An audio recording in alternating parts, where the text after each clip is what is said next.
He rode through his own gate, with his hand on his revolver, and smoke rising from a chimney that should have been cold.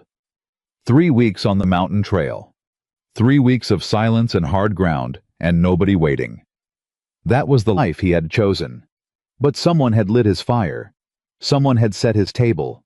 And when he pushed that door open, gun drawn jaw tight, ready for trouble, the smell of warm bread and venison stew hit him like a fist to the chest. A woman stood at his stove. She turned around, slow, looked straight at his revolver, and didn't flinch once. "I heard you were coming home tonight, cowboy," she said. "I thought someone ought to be waiting." He had no idea what to do with that. If this story moved you, subscribe to the channel and follow along until the very end.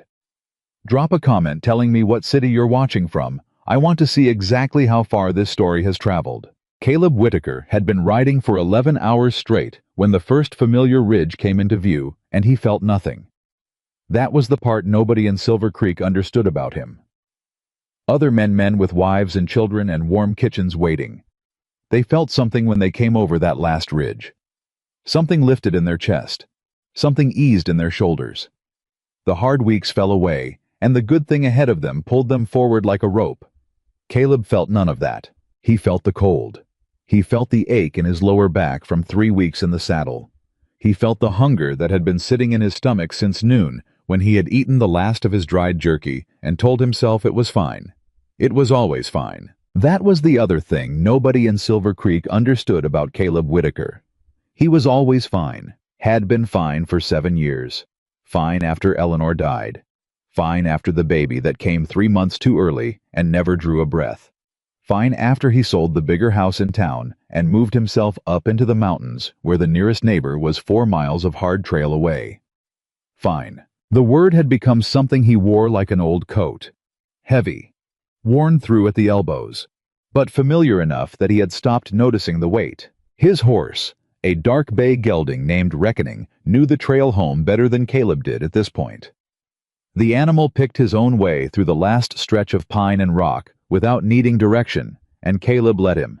He was thinking about the cold stove waiting for him, the silence, the specific quality of quiet that his cabin held. Not peaceful quiet exactly, but the quiet of a place that had not been disturbed.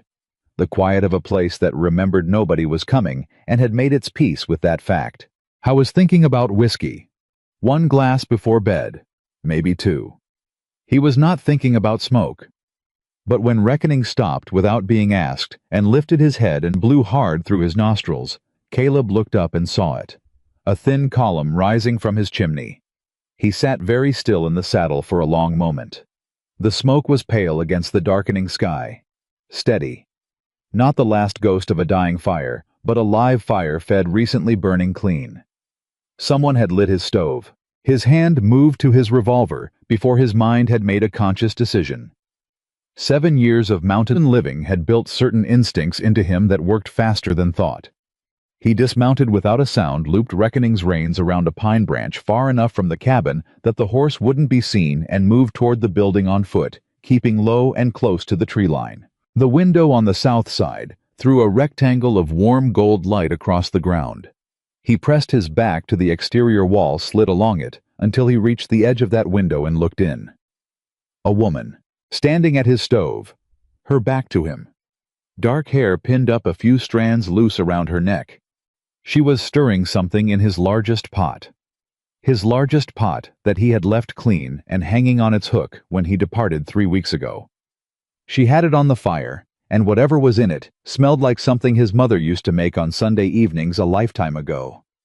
She moved with ease, like she had been here before, like she knew where things were kept. On his table, the one he had built himself from pine planks, the winter after Eleanor died, the one he ate at alone every single night, 2 plates were set out.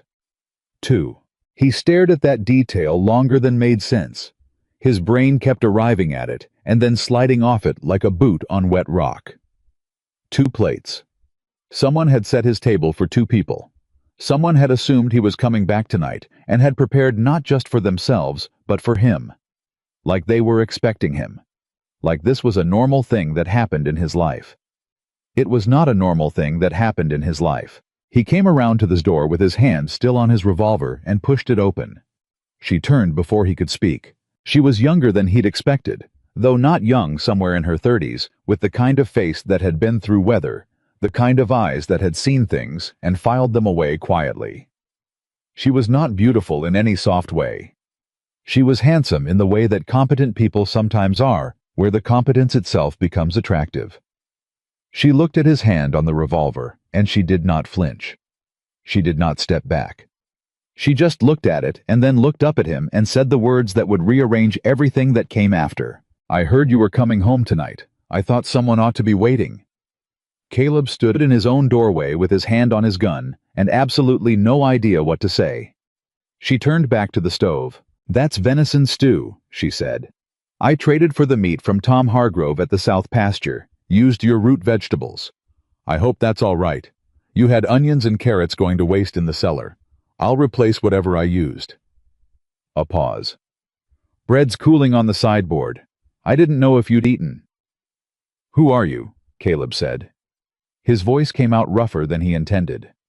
3 weeks of hard trail and almost no conversation had done that to it.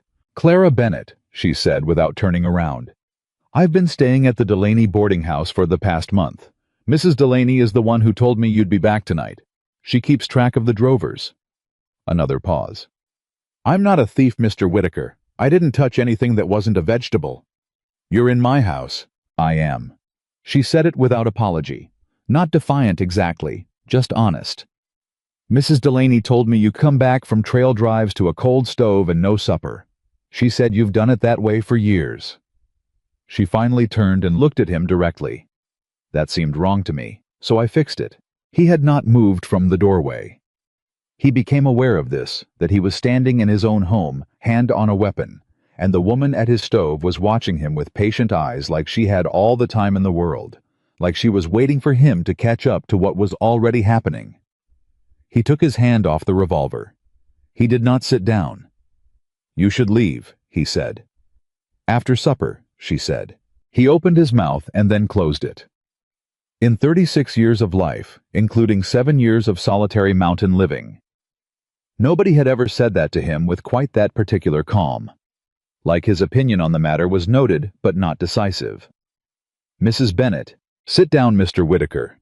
You've been in the saddle since before sunrise. I can tell by the way you're standing." She looked at him once more briefly, then nodded at the chair nearest the fire.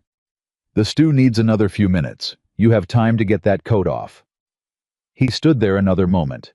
Then, because he was very tired, and the smell of the food had become something he could not easily ignore, he took off his coat. He did not sit in the chair she indicated. He sat in the other one. Some instinct made him hold that ground. She noticed. He could tell by the small shift at the corner of her mouth. But she didn't say anything. The stew was ready in 10 minutes. She served it without ceremony, set his bowl down, set hers down, sat across from him, and ate. She did not make conversation. She did not ask him about the trail drive, or his horses, or his land, or any of the things that people in town always seemed to want to ask him about when they caught him at the general store or the feed merchant. She simply ate, steady, quiet, like a person accustomed to her own company. Caleb ate too. He had been hungry for hours, and the stew was good, better than anything he would have made for himself. But he was aware with every bite of the strangeness of it.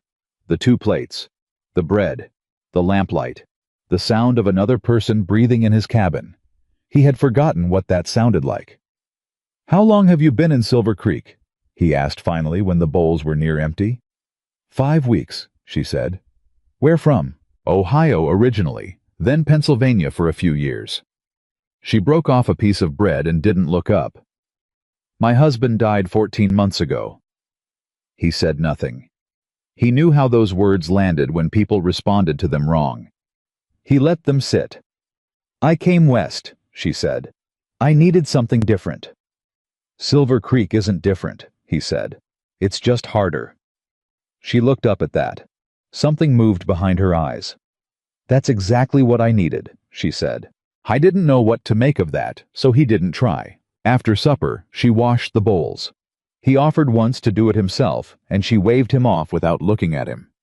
He sat beside the fire and drank one of the 2 cups of coffee she had made. She had found his coffee tin and his pot, and apparently known exactly what to do with both of them. And he watched the fire, and felt against every expectation he had walked through his own door, holding something in his chest, begin to loosen. Not much. Just the barest edge of something, like the first crack in ice at the end of a long winter. "I'll come back Tuesday," she said when she was putting on her coat.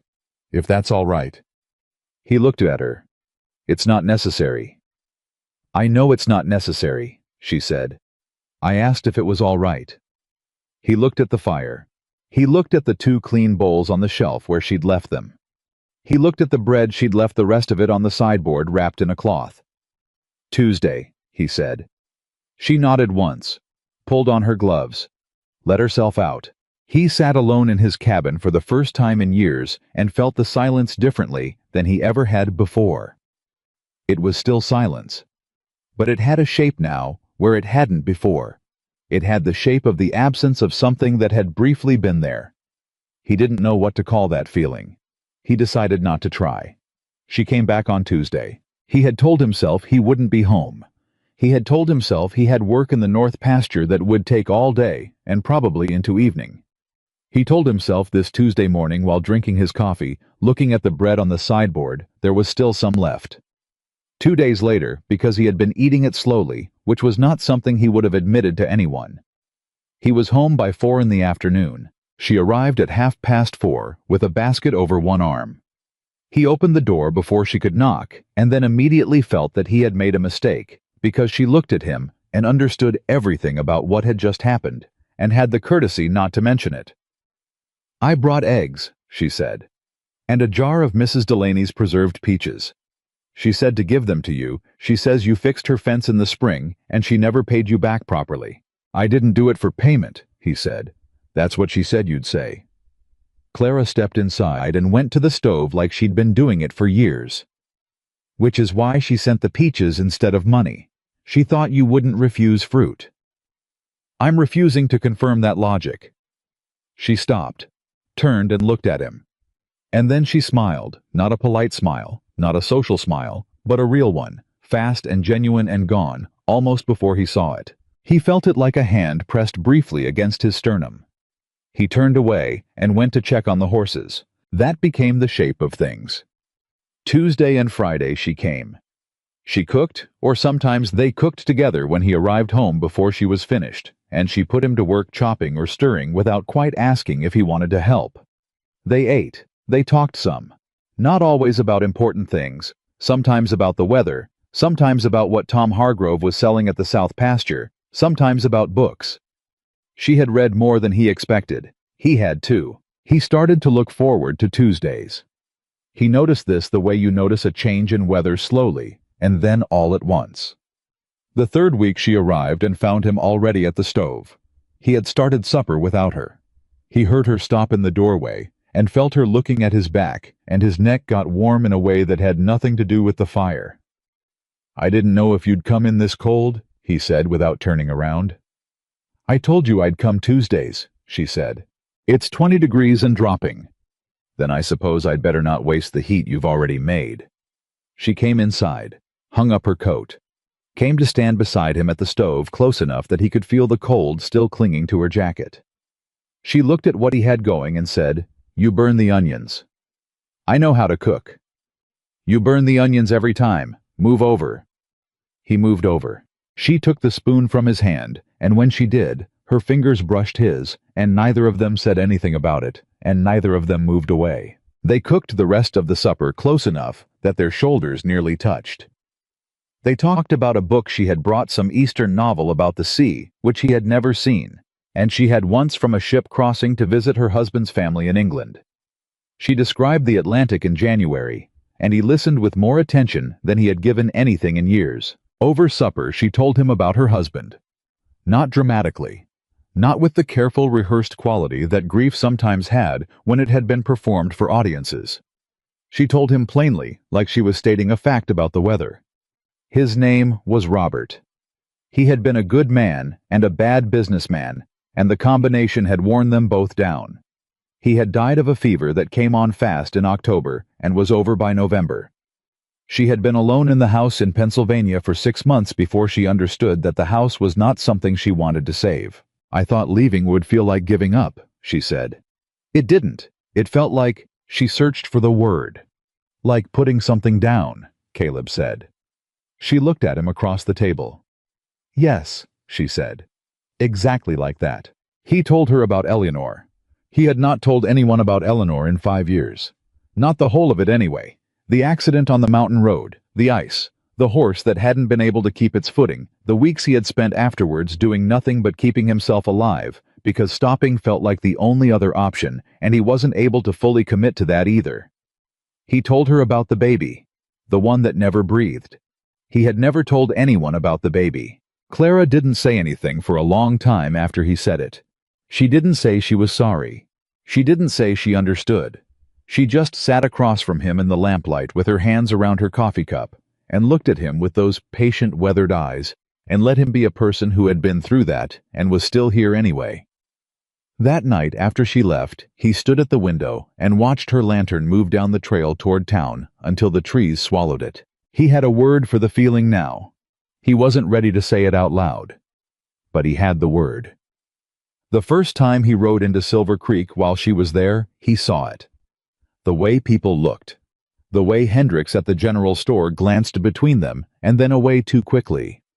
The way a cluster of women near the milliner's shop went quiet as Clara passed and stayed quiet until she was by, and then started up again like a kettle coming back to boil. He pulled up beside her on the boardwalk. "How long has that been going on?" he said. She kept walking, eyes straight ahead. "Since about the 3rd week." "Does it bother you?" "Does it bother you?" she said. He considered the question seriously. "No," he said. "But I'm not the one they're talking about. They're talking about both of us," she said. "The difference is that your reputation is made. Mine is still being constructed." She stopped in front of the dry goods store and looked at him. "They think I'm after your land or your money. Mrs. Patterson told me so directly." "What did you say?" "I said I hadn't seen any evidence of either that was worth the trouble." She pushed the door open and went inside, leaving him on the boardwalk with the echo of what might have been if spoken by a different woman in a different tone. Either a cutting remark or a very specific form of reassurance. With Clara Bennett, he was learning it was usually both at once. It was a Thursday evening, 6 weeks into Tuesdays and Fridays, when he came home and found the cabin empty and cold, and the familiar silence back in every corner like it had never left. He stood in the middle of the room for a moment. Then he went to the stove and started a fire and told himself that he had lived alone in this cabin for years and that nothing had changed. He burned the onions. He sat at the table with his single bowl in front of him and the empty space where the second plate went and ate without tasting anything. When he was done, he set the bowl in the basin and looked at the window and said out loud to no one, "This is fine." It was the least convincing he had ever managed to make those 2 words sound. Friday she arrived with the usual basket and knocked once and came in to find him already sitting with his boots off and his coffee made and the beginnings of supper on the stove. She looked around. She looked at him. "Something happened," she said. It was not a question. "Yesterday was Thursday," he said. She set her basket down. She took off her coat. She came and sat across from him. "I know," she said. "I had something to tend to at the boarding house. I should have sent word." "You don't owe me word," he said. "You don't owe me anything, Mrs. Bennett." "Clara," she said, the first time she had said it. Just her given name, quiet, like it had always been available, and she had simply decided now was when to offer it. I was quiet for a long moment. "I burned the onions," he said. "I know," she said. "I can smell it." Something between them shifted. Not dramatically. Not the way it happened in the novels she sometimes brought. No sudden declaration, no hands seized across the table. Just a shift like a door that had been held carefully shut for a long time, giving way by the smallest inch, letting in one thin line of light. He reached across the table and covered her hand with his. Just for a moment. Just long enough. Then he went back to the stove, and she stayed at the table, and the supper that came out of it was the best meal either of them had made in that kitchen and they ate it without talking very much, and the silence between them now was the best kind, the kind that didn't need to be filled.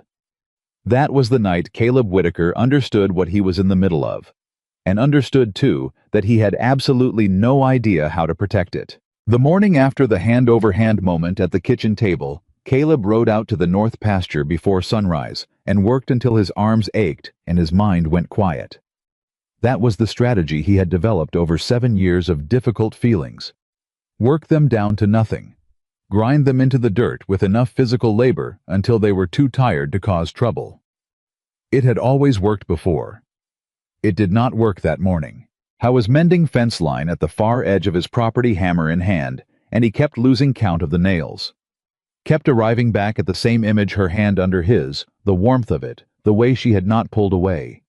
The way she had simply sat there and received that small thing he had offered, and not made it into more than it was, and not made it into less either. Just received it. Like she knew exactly how much it had cost him, and was not going to cheapen it by overreacting. He drove a nail crooked and had to pull it out and start over. By noon, he had mended 11 feet of fence and thought about Clara Bennett approximately 400 times. He rode back to the cabin and found a folded note tucked into the doorframe. He recognized neither the handwriting nor the paper, heavy, expensive stock, the kind that came from back east, not from any shop in Silver Creek. He unfolded it on the porch. It said, "Miss Bennett, we need to speak. The matter concerns your late husband's estate and certain outstanding obligations you may not be aware of. I have traveled some distance and would appreciate the courtesy of a reply. G. Harmond, Esquire." Caleb read it twice. It was addressed to Clara. It had been left at his cabin. He stood with it in his hand for a long moment, turning that over. Whoever G. Harmond was, he knew Clara Bennett was connected to Caleb's property, which meant someone in Silver Creek had been talking. He rode into town that afternoon. Clara was at the dry goods store pricing cloth. She looked up when he came in and saw his face and went still. He handed her the note without a word. She read it once quickly, and the color changed in her cheeks, not quite going pale, but going careful. The way a person's face goes when they have been quietly waiting for something bad and it has finally arrived. "Do you know who this is?" he said. "Yes," she said. She handed the note back to him. "He's a lawyer from Philadelphia. What does he want?" She looked at the bolt of cloth in her hands like she was considering buying it, and he could see her deciding how much to tell him and how fast. He had come to recognize that particular pause in her. She was not a dishonest woman, he had understood that within the first week, but she was a careful one.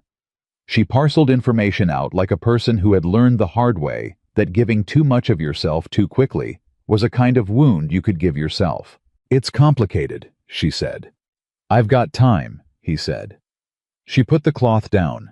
She looked at him directly. "Not here," she said. They rode back to the cabin in the thin December light side by side on the trail through the pines, and she didn't speak until they were inside with the door closed and the fire going and 2 cups of coffee on the table. Then she sat down, wrapped both hands around her cup, and said, "Robert had debts I didn't know about." Caleb sat across from her and waited. "How is a good man?" she said. "I meant that when I told you. But he was terrible with money, and he was too proud to tell me how terrible. When he died, I found out we owed considerably more than I thought." She looked at the fire. "I sold the house. Sold most of what we had. It covered most of it. But there was a portion left, and the men Robert owed that portion to are not patient men." "What kind of men?" Caleb said. "Businessmen," she said with a tone that made the word mean something specific and unpleasant. "The kind that lend money at terms that seem reasonable until they aren't. The kind that have lawyers." "How much?" she told him. It was a significant number. He didn't react, which he could tell she had been braced against him doing. "Is that why you came west?" he said. "Partly," she said. "Distance seemed like a reasonable response at the time. I thought if I could get far enough establish myself somewhere new, find work." She stopped. "It was not the most sophisticated plan I've ever made." "You left Pennsylvania to outrun a Philadelphia lawyer," he said. "When you say it like that, it sounds foolish. It sounds human," he said. He looked at the note still in his hand. This Harmon found you. Doesn't take much to follow a woman traveling alone west. You'd be in the passenger records. I know, she said. Her voice was very even. He recognized that evenness. He used it himself when something was bad, and he was working hard not to let it show how bad. How much time do you have? He said. She looked up. What do you mean? Before this becomes a legal problem, you can't manage from a distance. She was quiet for a moment. Harmon gives me the impression that his client's patience has nearly run out. The tone of that note. She glanced at it in his hand. Men like that send lawyers when they're preparing to escalate. Escalate to what? Whatever they think they can take, she said quietly. Robert left some property in his name that I didn't know about. A small piece of land in western Pennsylvania. Harmon's clients believe it covers the remaining debt. They want me to sign it over. Do you want to sign it over? She was very still. I never knew that land existed until after Robert died. It turns out it was his father's originally. It was supposed to come to me. She looked at the table. It was the one thing left. Caleb set the note down. He understood the shape of the problem now, a widow with one last asset, and a creditor who wanted it, and a lawyer who had tracked her across the country to deliver the message that there was nowhere far enough to hide. He had seen this kind of thing play out before in different forms in this territory. Men with money and lawyers and patience picking apart people who had less of all three. Don't answer the note yet, he said. She looked at him. What? Give me a day, he said. I know someone. A man in Helena who handles property law. He's decent, and he's sharp, and he doesn't like... He paused. He doesn't like the kind of business this Harmon represents. Let me write to him before you respond to anything. Clara was looking at him with an expression he had not seen on her face before. Something had gone uncertain in it. Not weak. Clara Bennett did not go weak. But uncertain in the specific way that people go when they have been carrying something alone for a long time and someone unexpectedly offers to help carry it. And their first instinct is suspicion, because kindness from strangers has a cost in their experience, and they are calculating what this particular kindness will cost. Why? She said. Why what? Why would you do that? He picked up his coffee. He looked at it. He said without looking at her, because you replaced my onions, and you haven't let me pay you back, and I need somewhere to put the debt. She was quiet for a long moment. He could feel her deciding something. All right, she said. One day. He wrote to his contact in Helena that night and sent the letter out with the Morning Post writer. It would be 10 days at minimum before he heard back, possibly 2 weeks. In the meantime, he told Clara to stay out of sight of the boarding house parlor where strangers asking questions would most naturally go, and to tell Mrs. Delaney simply that she was unwell if anyone came asking. Mrs. Delaney, who had been watching Caleb Whitaker soften like winter ice for 6 weeks and was enjoying every moment of it, agreed to this with an enthusiasm that suggested she would have agreed to considerably more if asked. 2 days passed. Then 3. No further notes appeared. The lawyer Harmon, whoever he was, seemed content to wait. On the 4th day, Caleb came home from the north pasture to find Clara in the cabin as usual, but something was different. She was sitting at his table with a letter in her hands instead of supper on the stove. She was reading it when he came in, and she looked up, and her face had gone back to that careful, closed quality he hadn't seen since the early weeks. What is it? He said. She held the letter out. It was from a man named Graves. He introduced himself as the representative of the business interests formerly represented by G. Harmon, Esquire. It informed Clara Bennett that given her failure to respond to previous correspondence in a timely manner, his clients had elected to pursue the matter through other channels. It informed her that a claim had been filed in the appropriate court, asserting that the Pennsylvania property had been fraudulently transferred, and that as a named party, she would be expected to appear or to have a representative appear on her behalf. It informed her in language that was polite and completely without warmth that the filing had been made 6 days ago. Caleb read the letter twice. His jaw was tight when he looked up.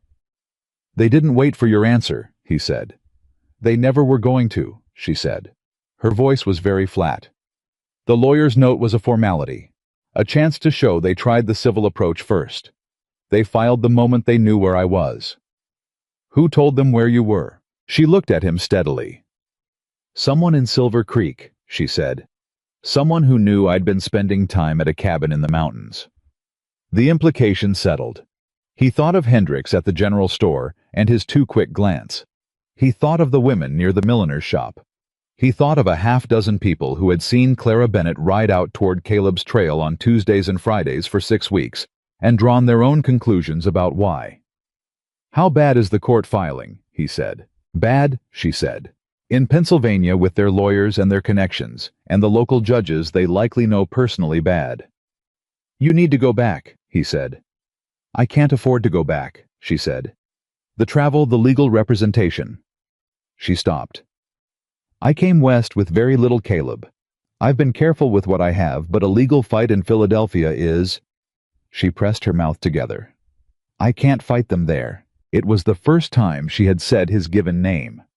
He noticed it the way he'd noticed the hand-over-hand moment, not with anything dramatic, just with that same arrested quality, that same sensation of something shifting under his feet. You don't have to fight them there, he said. She looked at him. Property claim requires witnesses, he said. If the land was legitimately transferred, and there are people who can testify to that. He stopped because he was working at the edges of his knowledge, and he knew it. My contact in Helena. When he writes back, it might not matter, she said. Even if the law is on my side, these men have more money than I do, more time, more. She stopped again, looked at the table, and then said something he had not expected from her. I am very tired, Caleb.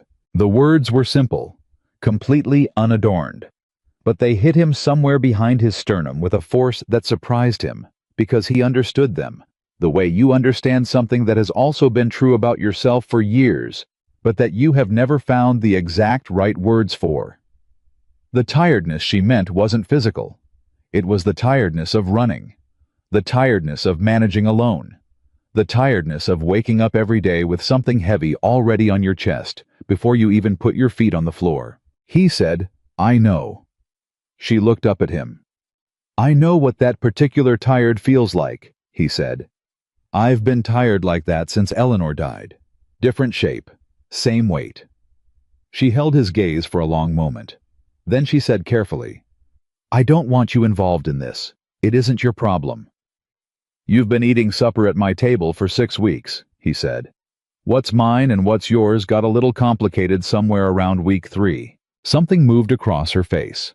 Not the quick private smile from before, this was something quieter and more serious. Something that looked, if he read it right, like the beginning of trust. Real trust. The kind that didn't come from charm or persuasion, but from someone watching you long enough to understand what you were, and deciding you were worth the risk. Don't make promises you can't keep, she said. About the legal matter. I've had enough of men who promise to help and find out later it's more than they bargained for. I don't make promises I can't keep, he said. I've been careful about that my whole adult life. He picked up the letter. Let me write Helena again. More specific this time about the filing and the date. And don't... He looked at her. Don't talk to anyone in town about this. Not Mrs. Delaney, not Tom Hargrove, nobody.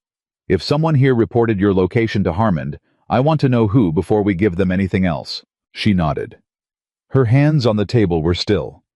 She was a still person when she was managing something hard. He had noticed that. Most people showed their difficulty in movement in agitation. Clara went quiet, like a river in deep cold moving underneath, but showing nothing on the surface. He wrote the second letter to Helena that night, 3 pages of specifics. He wrote it to the post himself, the next morning before sunrise, rather than trusting it to the postwriter who came through because the postwriter liked to talk.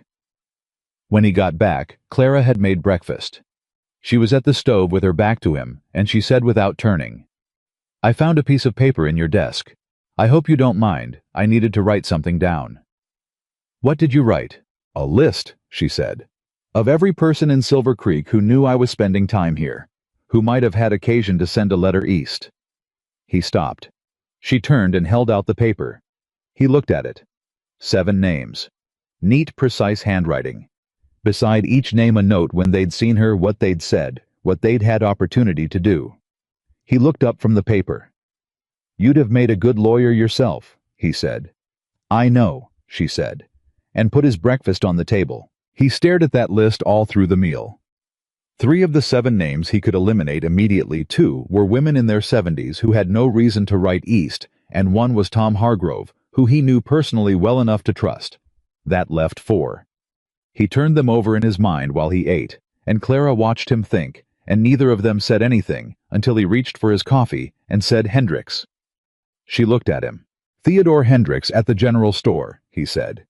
"He's the one that looked away too fast. He's had accounts with Eastern merchants his whole career. He'd have the contacts, the occasion, the habit of correspondence." "What reason would he have?" she said. "Money," Caleb said. "Or the appearance of doing the right thing. Some men like to stay in good standing with whoever has the most power in a situation, and they adjust that calculation as the situation changes." He put the paper down. "If it's Hendricks, I'll deal with it." "How?" she said. He looked at her across the table. "That part's not your problem," he said. Something flashed in her eyes, not anger, but something close. "Don't do that," she said. "What?" "Protect me from information about my own situation," she said. "I understand you mean well, but I have spent 14 months making decisions without enough information, and I am done with that. If you know something or you're going to do something, I want to know what it is." He held her gaze. She was right, and he knew it, and he had enough honesty in him to say so. "Fair enough," he said. "I'll talk to Hendricks. I'll make it clear that anything he knows about your business stays in Silver Creek, and that if he's already sent correspondence east, there'll be consequences for his own accounts because I know 3 of his eastern suppliers personally, and I'm not above a letter of my own." Clara was quiet for a moment. Then, "You'd do that?" "Yes." "For me?" "Yes," he said again. She looked down at her coffee cup. "Back up." "Why?" she said. And it wasn't the same why as before, the slightly suspicious why that was calculating cost. This one was different, softer, like she genuinely didn't understand and wanted to. I thought about how to answer that honestly. He thought about the first Tuesday and the 2 plates and the way she had said, "I thought someone ought to be waiting." He thought about the bread she left on the sideboard and the book about the Atlantic and the way she had sat across from him in the lamplight when he told her about the baby that never breathed and let him be a man who had been through that and was still here. "Because," he said slowly, "you were the first person in 7 years who made that cabin feel like somewhere worth coming back to." He paused. "And I am not prepared to watch someone take that from you." The silence after those words was complete. Clara looked at him for a long moment, with an expression that he could not fully read. Not because she was hiding it, but because it was complicated, layered something that had several things in it at once. He saw gratitude in it. He saw something that looked like pain, the specific pain of someone who has not been spoken to kindly in a long time and is not entirely sure they deserve it. He saw something else too, underneath all of it, that he was not ready to name. "All right," she said finally, quietly. "All right," he said. "All right," she said again, and picked up her coffee, and that was the whole of it, and it was enough. He went to see Hendricks that afternoon. The conversation was brief and not particularly pleasant for either party. Caleb did not raise his voice. He did not make threats in any explicit sense. He simply laid out what he knew and what he suspected and what he would do if he discovered his suspicions were correct, and he did it in the same flat, unhurried tone he used for everything. And Hendricks, who was a man who knew how to read weather, went pale by the second sentence and was nodding before the fourth. Hendricks had not written east. He said so, and Caleb believed him because Hendricks was not a good enough liar to fake the particular fear that had come into his face. But Hendricks knew who had. He knew because he had seen the man at the post office, a man named Sutterly, who had arrived in Silver Creek 3 weeks before on what he claimed was mining business, who had been asking questions about Caleb's land and about the woman who had been seen riding his trail and who had sent a thick envelope east on the same day he arrived. Sutterly, Caleb noted on his ride home, was still in Silver Creek. He was staying at the hotel on Main Street. He had been here for 3 weeks, which meant he had come ahead of the lawyer, ahead of the letter, ahead of all of it, which meant he was not merely a messenger. He was a watcher. Someone had sent him here to locate Clara Bennett before the legal machinery started moving. To confirm she was here and what her situation was. Which meant whoever was behind this had known before they filed in Pennsylvania exactly where she was and exactly what she had. And it meant they knew about the cabin. He rode home in the cold and sat alone at the table for a long time before Clara arrived for supper, turning the shape of it over in his mind. This was not simply creditors being impatient. This had the feel of something more deliberate. Something with more planning behind it than a simple debt collection would warrant. When Clara came in, he told her about Sutterly. All of it. He had promised her information, and he kept promises. She listened without interrupting. When he finished, her face was very controlled and very still, and he watched her process it and understood that she was frightened and was working very hard not to be frightened in front of him. "They sent someone ahead," she said. "Yes." "Before the filing, before the lawyer's note." "Yes." She was quiet for a moment. "That means the legal claim isn't about the debt," she said. "What do you mean? If it were just about the money Robert owed, they'd have written first, not sent a man to watch me." She looked at the table. "There's something else. Something about that piece of land that I don't know." He looked at her. She looked at him. Between them, the understanding of something larger and more complicated taking shape. "I need to know everything about that land," he said. "Whatever Robert told you, whatever you found after he died, whatever the lawyer's letter said." She nodded slowly.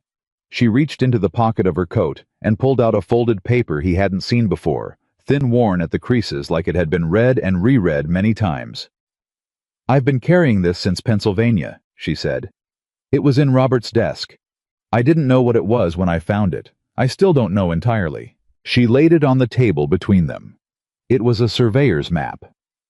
Western Pennsylvania, a parcel of land with dimensions marked. But in the margins in Robert's handwriting were numbers that had the look of valuations, large ones, and a name circled twice in pencil: Hartwell Mining Company. Caleb looked at it for a long time. "They don't want the land because of the debt," he said. "No," she said. "They want it because of what's in it." "Yes," she said. "I think so." He looked up at her. She was watching him with those steady eyes, and he could see in them that she had been carrying this, the knowledge of it, or the suspicion of it, for a long time. Alone, not knowing who to tell, not knowing who she could trust. "Why didn't you tell me this sooner?" he said. "Because," she said, and her voice was very quiet, "I needed to know first whether you were someone I could tell." He held her gaze. The fire crackled. The cold pressed at the window. Everything outside that cabin was complicated, and getting more so, and there were men in Silver Creek who had been sent to watch her and lawyers in Philadelphia who had filed claims on land worth more than either of them had fully calculated yet. But inside the cabin, something had just become simple. She trusted him. She had made her calculation with those careful, patient eyes over 6 weeks of Tuesday suppers and Friday evenings, and one conversation about the Atlantic in January, and she had arrived at a conclusion. He picked up the surveyor's map and looked at it with the full attention he usually reserved for difficult terrain and said, "Tell me everything, from the beginning, every detail." And she did. She talked for 2 hours. Caleb did not interrupt once. Clara laid it out the way she did everything carefully, in order without embellishment, and what came out of it was a picture of a marriage that had been in many ways 2 separate lives running alongside each other under the same roof. Robert Bennett had been a warm man, she said, generous to a fault with people he liked, but he had kept his business dealings sealed off from his home life with a completeness that she had at the time mistaken for consideration. He hadn't wanted to burden her with money troubles. That was what she'd believed. What she understood now was that he hadn't wanted her to know. The land in western Pennsylvania had come to Robert through his father, a surveyor who had spent 3 decades mapping territory that most people in the eastern states had never seen and cared nothing about. The elder Bennett had been methodical about his work and less methodical about his personal affairs, and when he died, he left Robert the western parcel with nothing more than a handwritten note that said it was worth holding on to. Robert had held on to it for 11 years, without doing much of anything about it, in the way that men sometimes hold on to things they don't fully understand, because they're afraid that understanding them will require effort. Then, 4 years before his death, a man from the Hartwell Mining Company had come to call. Clara paused when she got to this part. She smoothed the surveyor's map against the table with the flat of her hand, the way you smooth out something that has been crumpled. "Robert never told me about the meeting," she said. "I only knew someone had come because Mrs. Aldrich next door mentioned she'd seen a man in a good suit coming out of our house on a Tuesday afternoon, and I hadn't been home. When I asked Robert, he said it was a business matter he was handling. I didn't push." She stopped. "I should have pushed." "What did you find in his desk?" Caleb said. 3 letters, all from a man named Pemberton at Hartwell. The first was a purchase offer for the Pennsylvania parcel. A good offer. More than the land seemed worth for farming or any other ordinary use. She looked at this map. The second letter was a counteroffer. Higher. Robert had apparently turned down the first one. And the third? The third was different, she said. It was dated 6 months before Robert died. It wasn't an offer anymore. It was, "I've read it many times, and the language is careful, but what it amounts to is a warning." She looked up at Caleb. Pemberton told Robert that certain parties had an interest in the parcel that went beyond a simple business transaction. That it would be in everyone's best interest, that phrase exactly everyone's best interest, if the matter were resolved quietly and soon. Caleb was very still. Did Robert respond to it? "I don't know. There was no copy of a response in the desk." She folded her hands on the map. "He died 2 months after that letter was dated." The word landed between them, and they both sat with what it meant, or what it might mean, and neither said the obvious thing, because neither was ready to say it yet. "The fever was real," she said, and her voice was flat. "The doctor attended him. It wasn't I watched him die, Caleb. It was fever." A pause. "But the timing." "The timing is what it is," he said. "We don't build a case on timing." She looked at him sharply. "I'm not building a case." "You should be," he said. That stopped her. "Think about what you've just told me," he said. "A mining company makes 2 purchase offers on a piece of land. Your husband declines both. They send a letter that amounts to a threat. 2 months later, he's dead. A year later, they track you to the Montana Territory and file a fraudulent debt claim to try to take the land through legal means instead of purchase." He tapped the surveyor's map. "Whatever is in that parcel, Clara Coal mineral rights, something else, it is worth a very large amount of money. And Hartwell Mining is willing to use a dead man's debts as a tool to get it, which means they're not willing to simply outbid you. Because they think I don't know what it's worth," she said slowly. "Because they're counting on it," he said. She stared at the map. Then she said quietly, and with precision, a word that was not entirely ladylike, and Caleb had the involuntary, entirely inappropriate urge to smile and suppressed it. "If I sign over that land in any legal proceeding," she said, "I lose it. Everything Robert turned down, everything whatever his reasons were, whatever he knew or suspected about that parcel, he said no to Hartwell twice. He kept saying no, even when they threatened him." She pressed her mouth together. "I'm not going to be the one who finally says yes." "Then we need to know what's there before they get it in front of a judge," Caleb said. "Because right now the filing is in Pennsylvania, and you have no legal representation and no documented counterclaim. We need both. You said your contact in Helena, Elias Marsh. He's good at property law, and he has no patience for Eastern money interests operating in this territory. But he needs documentation. The letters from Hartwell, the original deed, the surveyor's records, if we can get them." He looked at the map. "Is this the only copy of the survey?" "That I know of," she said. "Then it doesn't leave this cabin," he said, and got up to put it somewhere that wasn't the table. I went to the back of the cabin to the loose board beside the chimney base that he had never told anyone about, and that currently held a small amount of cash and his discharge papers from 15 years back. He slid the map behind the papers and replaced the board. When he turned around, Clara was watching him from the table with an expression that was the closest he had seen her come to being overwhelmed. Not crying. Clara was not, he had learned, a person who cried easily.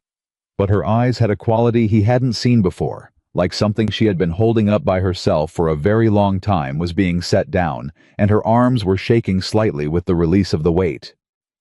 "It's going to be all right," he said. She took a breath. "You don't know that." "No," he said. "But I know we're not going to let it be otherwise without a serious fight." She nodded once, collected herself, picked up her coffee which had gone cold and drank it anyway, and then said, "Tell me about Elias Marsh," he told her. Marsh had come to Helena 12 years ago from Boston of all places, a lawyer's son who had practiced in Massachusetts for a decade before something about the West took hold of him, and he found himself filing property claims and mineral rights disputes instead of estates and contracts.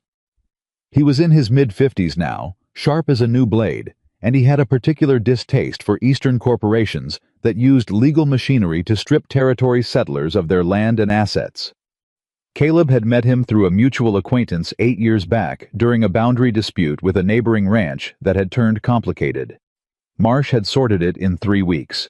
"He'll want to see everything," Caleb said. "Every letter, every document.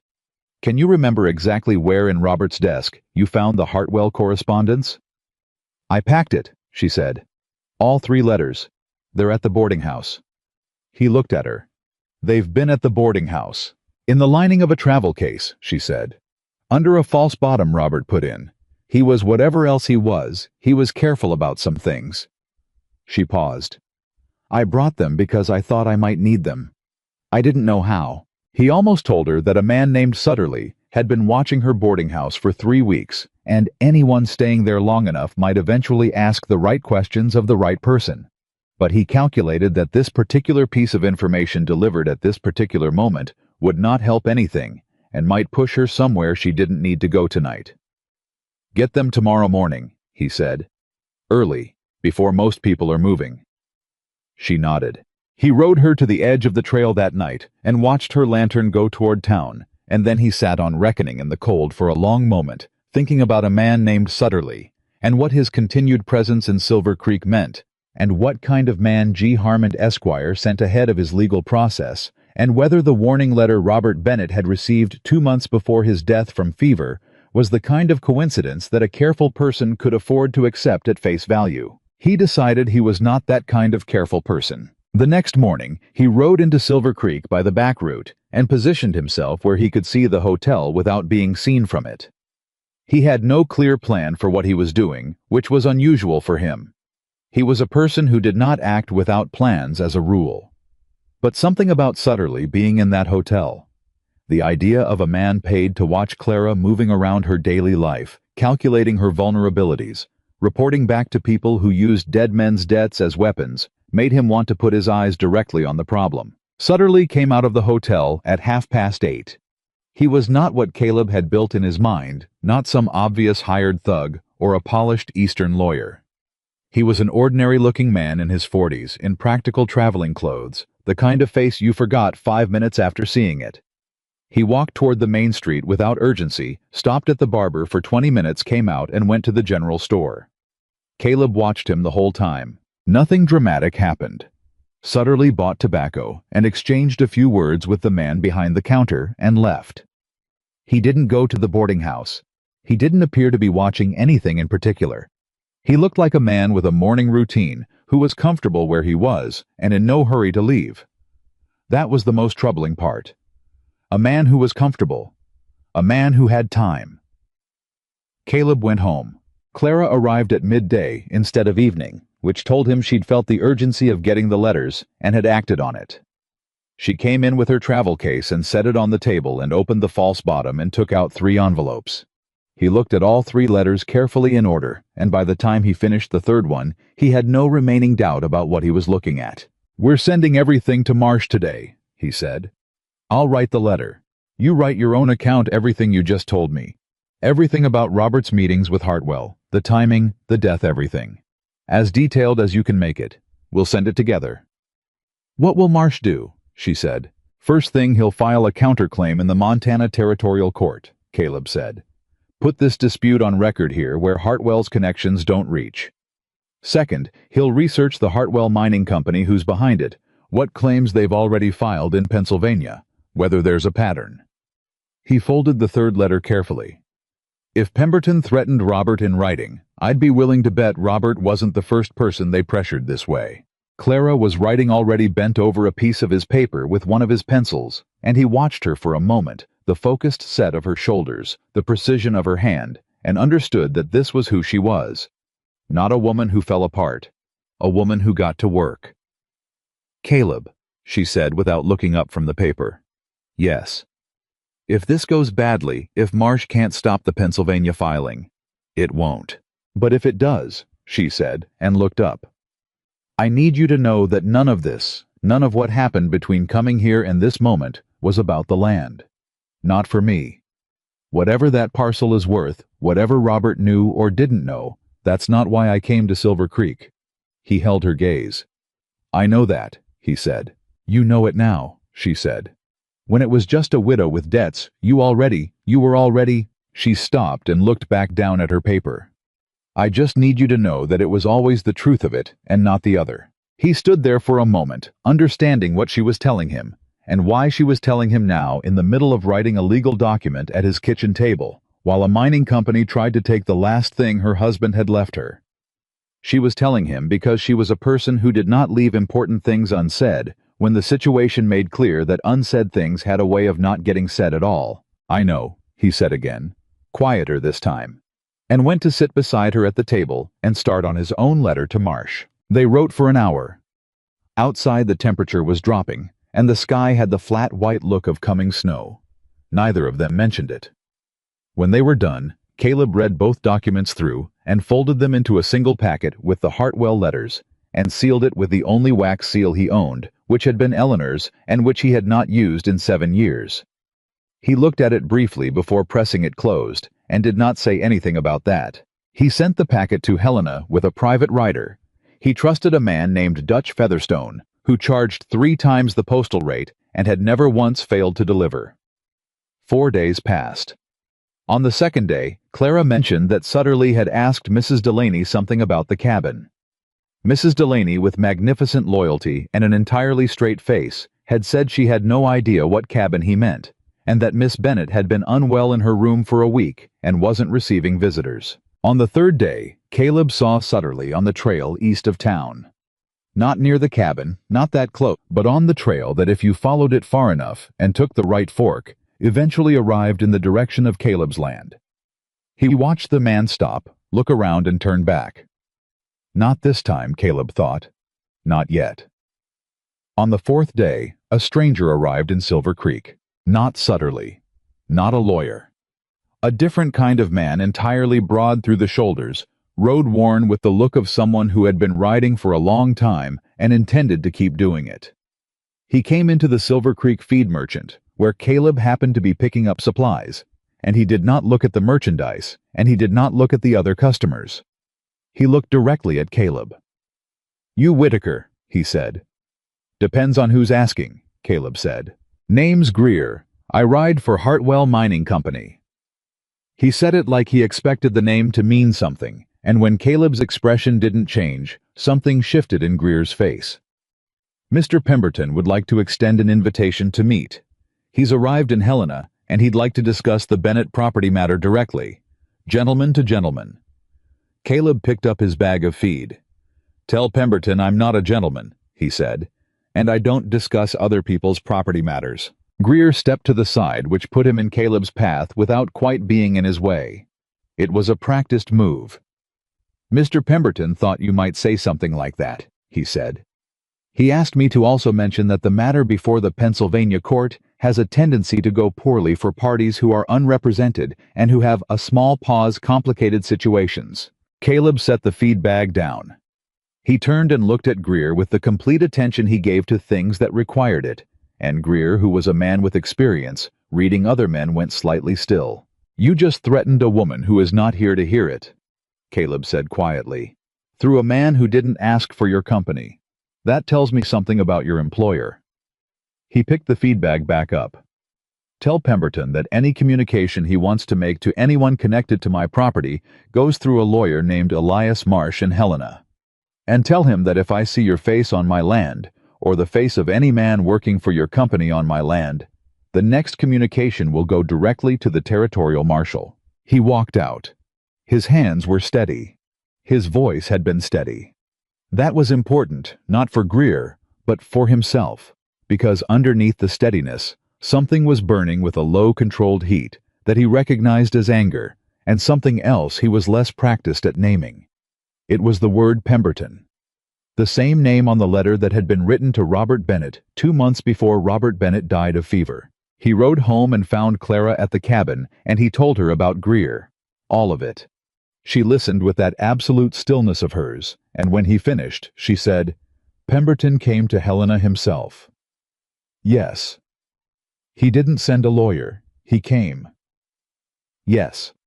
She looked at the fire. "That land must be worth more than even those numbers in the margin," she said.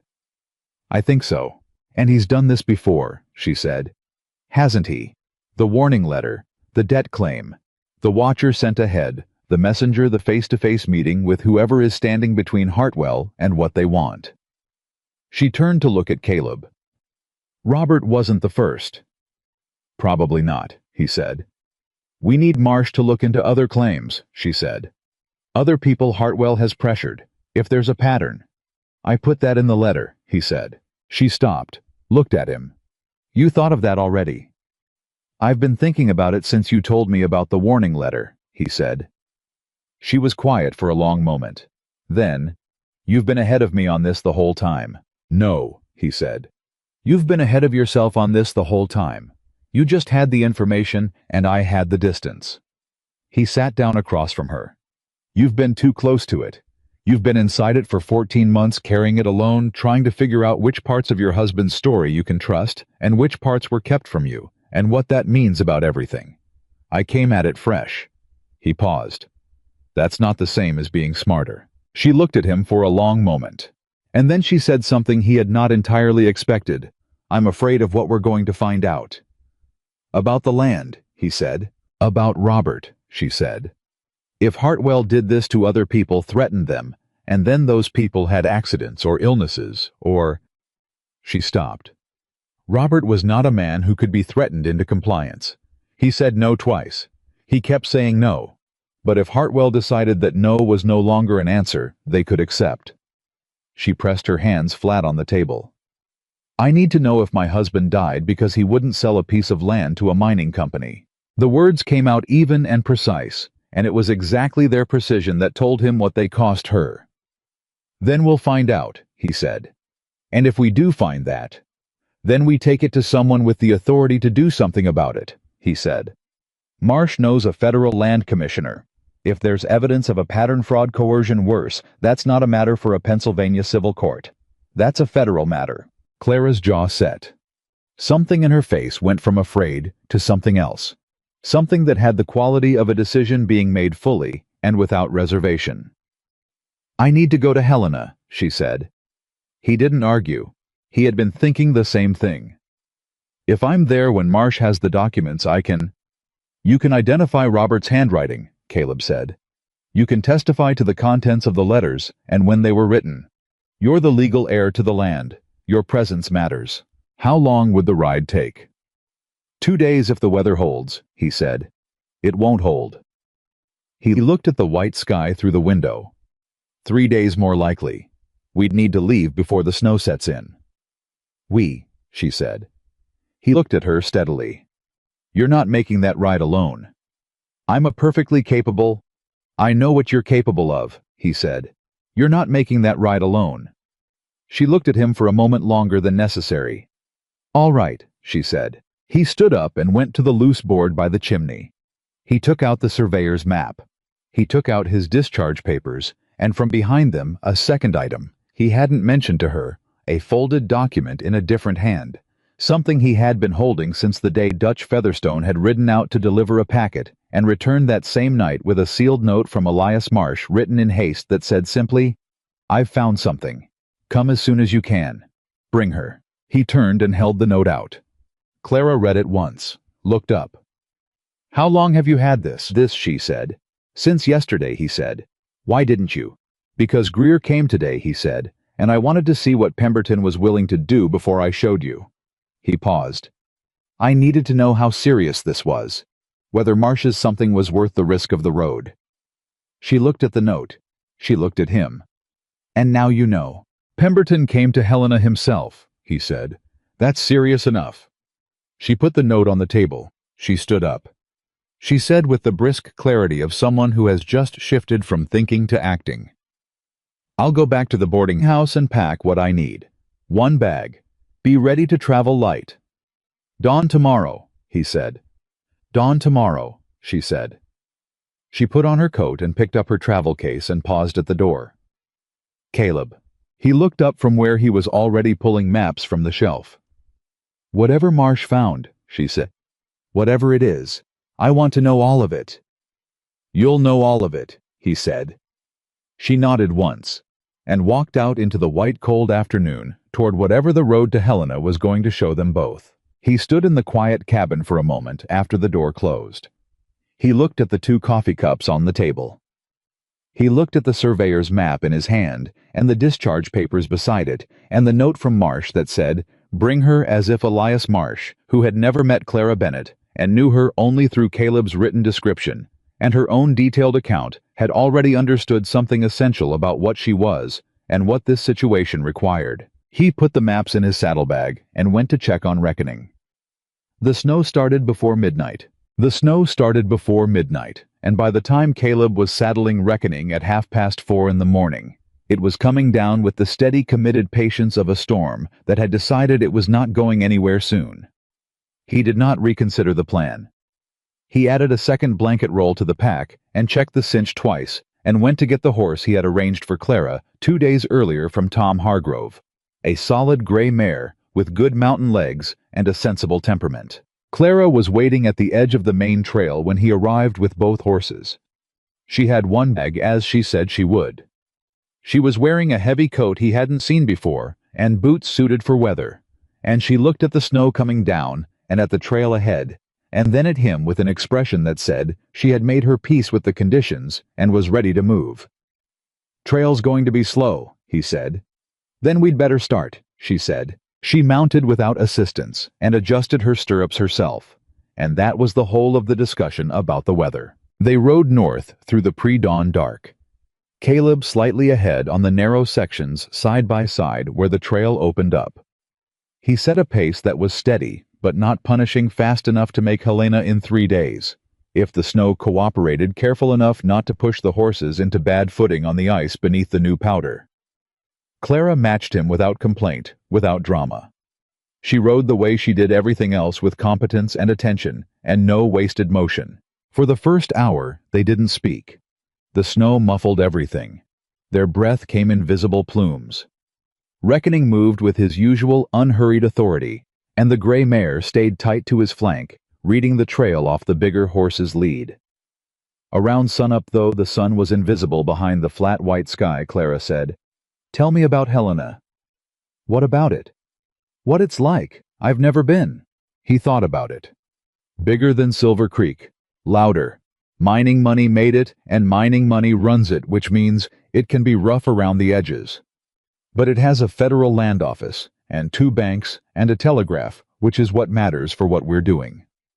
And Marsh's office, on the north end of the main street. He keeps a small operation, 2 clerks, sometimes a junior partner, but he has connections to the territorial court and to the federal land commissioner in ways that matter more than the size of his office." She was quiet for a moment. "What's he like as a person?" "Direct," Caleb said. "He says exactly what he thinks, and he expects the same back. He doesn't have patience for people who beat around the bush, and he doesn't waste time on reassurance. He doesn't mean."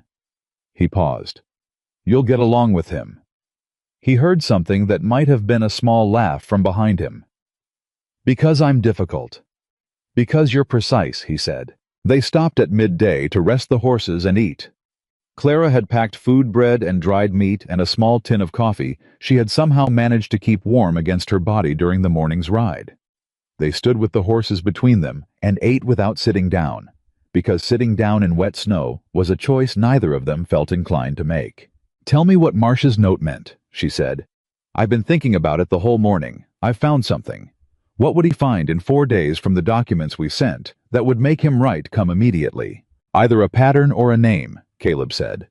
Either he found evidence that Hartwell has done this to other property owners, the fraud, the debt claims, which would turn your case from an isolated dispute into a federal matter. Or he found a name connected to Hartwell that explains why they're moving on this now and why Pemberton came to Helena personally instead of letting his lawyers handle it. What kind of name? A political name, Caleb said. A judge, a land commissioner, someone with authority over mineral rights filings in Montana Territory. He drank his coffee. If Hartwell has a connection inside the territorial government, they're not just trying to take your land. They're trying to take every piece of land with mineral potential they can get their hands on before the territory becomes a state and the rules change. Clara stared at him. How long have you been thinking about that? Since Greer said Pemberton came to Helena himself, he said. Men like Pemberton don't leave the East Coast for a single widow's property dispute. They send lawyers. He came because there's something larger happening, and your land is one piece of it, and he needed to be close enough to manage the whole board at once. She was quiet for a long moment, processing that. He watched her do it, watched the pieces slot into place behind her eyes. Robert said no twice, she said slowly. And they sent the warning letter, but they didn't file the debt claim until after he died, until the land transferred to me. She looked up at Caleb. They waited. They waited a full year after Robert died before they came after me. Why would they wait? Caleb said, not asking, prompting. Because they were... She stopped. Because they were waiting for something. A trigger. Something changed, and the waiting period was over. She looked at him with a sharp, certain expression. The statehood process. Montana applied for statehood last year, he said. Congress is moving on it. If the territory becomes a state, federal land law changes. Mineral rights claims that are currently under territorial jurisdiction shift to a different framework. Some deals that are possible now stop being possible, she said. Yes. So they have a window, she said. A closing window, and Robert's land is in it, and they need it signed over before the window closes, which means they don't have time for patience anymore. She put her coffee tin away with a sharp, decisive movement. That's why Pemberton came himself. That's why Marsh said come immediately. That's what I think, he said. She mounted the gray mare without another word, and they rode. The second day was harder. The snow had stopped overnight, but left behind a cold that had real malice in it, the kind that crept through layers and settled into joints and made everything slower and more effortful.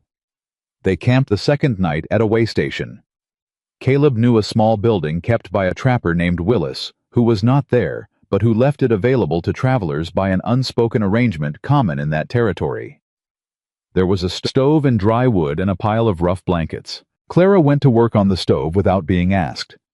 Caleb saw to the horses, and when he came in from the cold, she had a fire going and was heating the remainder of their food over it, with the methodical efficiency of someone who had made camp under worse conditions. They sat close to the stove because the alternative was to be cold, and the closeness that had been building between them for weeks was a different kind of warm in that small space. She was reading the Hartwell letters again by the firelight. She had taken them from the packet before Caleb sent it to Marsh, keeping her own copies in the lining of her travel case. She read them with the concentration she gave everything important, occasionally making small marks in the margins with a pencil stub.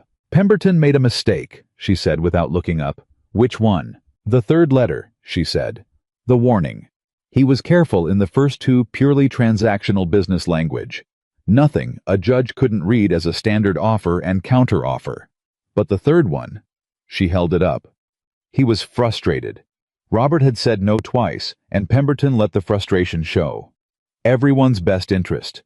The phrase is careful, but the implication isn't. She set it down. A good lawyer can use this. Marsh will see it, Caleb said. I want to be the one to show him, she said. She looked up from the letter. I want to walk him through it myself. I want to be in that room, Caleb, not waiting in a hallway while men talk about my property. I never suggested otherwise, he said. She held his gaze for a moment. I know, she said. I'm just saying it so we're clear. We're clear, he said. She went back to the letter. He watched her for a moment and then looked at the fire, and the quiet between them was the good kind again, the kind with no need for words to fill it.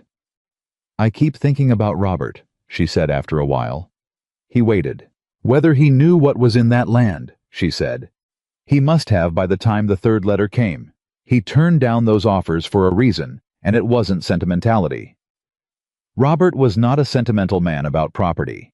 He knew something. He suspected something. And he didn't tell me. She stopped. "I go back and forth between being angry about that and understanding it." "Understanding what part of it?" Caleb said. "The fear," she said simply. "If he knew what Hartwell was capable of, if he'd heard what happened to other people who said no, then not telling me was its own kind of protection. If I didn't know, I couldn't be used." She set the letter down. "I've been angry at him for keeping me in the dark. But maybe the dark was the safest place." "It didn't keep you safe," Caleb said. "They found you anyway." "No," she said. "It didn't." She looked at him directly. "But you did." The fire crackled. Outside, the wind was picking up. He felt the words settle into him the way a hand pressed between your shoulder blades settles, steadying from behind where you can't see it, but you feel its weight. "Sleep," he said. "We need an early start." She folded the letters back into the case and did not push further, and he was grateful for that, for the 1,000th time, for her understanding of when to push and when to let a thing rest. They reached Helena on the third afternoon. Marsh's office was where Caleb remembered it, a narrow storefront with the lawyer's name on the glass and a light burning inside, despite the late hour. Caleb had sent a telegraph from a relay station that morning, and Marsh was expecting them. He came to the door himself when they knocked. He was a compact, energetic man in his middle 50s with iron gray hair and the kind of eyes that cataloged everything they landed on. He looked at Clara for exactly 3 seconds, the way a man looks at someone when he is forming an assessment, and then said, "Mrs. Bennett, I've read your account 4 times. Come in." Clara stepped inside. Caleb followed. Marsh shut the door against the cold and went directly to his desk, which was covered in documents organized in the precise way of a man who knew where every piece of everything was, even when it looked like chaos to other eyes. "Sit," he said. "Both of you. I have a great deal to tell you, and I'd rather you be sitting for some of it." Caleb sat. Clara sat beside him close enough that their coats were touching. Marsh picked up a folder and said without preamble, "Hartwell Mining Company is owned by a holding company called Consolidated Territorial Resources, which is itself majority owned by a man named Aldous Crew. You've never heard of him. Most people haven't. He prefers it that way." He set the folder down. Crew made his first fortune in Pennsylvania coal in the 60s. He made his second in the acquisition of mineral rights across Ohio and western Pennsylvania, which he did almost entirely through legal manipulation of debt instruments, precisely what is being done to you now. The Bennett parcel is the 4th property he has tried to acquire in this territory in the past 18 months. The previous 3 owners all signed eventually. "Under what kind of pressure?" Caleb said. Marsh looked at him over his glasses. "One signed under a debt claim similar to yours. One signed after a fire destroyed part of his property. One signed after his wife became ill, and his medical debts gave Crew's lawyers a new instrument to work with." He paused. "The illness was consistent with arsenic exposure. The territorial physician at the time recorded it as influenza." The room was very quiet. Clara said, "Robert's fever. I cannot establish a connection to your husband's death." Marsh said carefully and directly, "I want to be honest about that.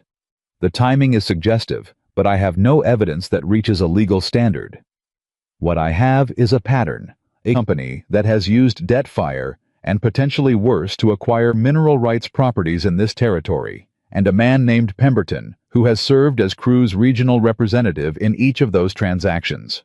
"Pemberton wrote Robert's warning letter," Clara said. Her voice was absolutely controlled. "Yes," Marsh said. "And Pemberton is currently in Helena. He has a meeting tomorrow morning with a man named Judge Aldrich Holt of the Montana Territorial Court."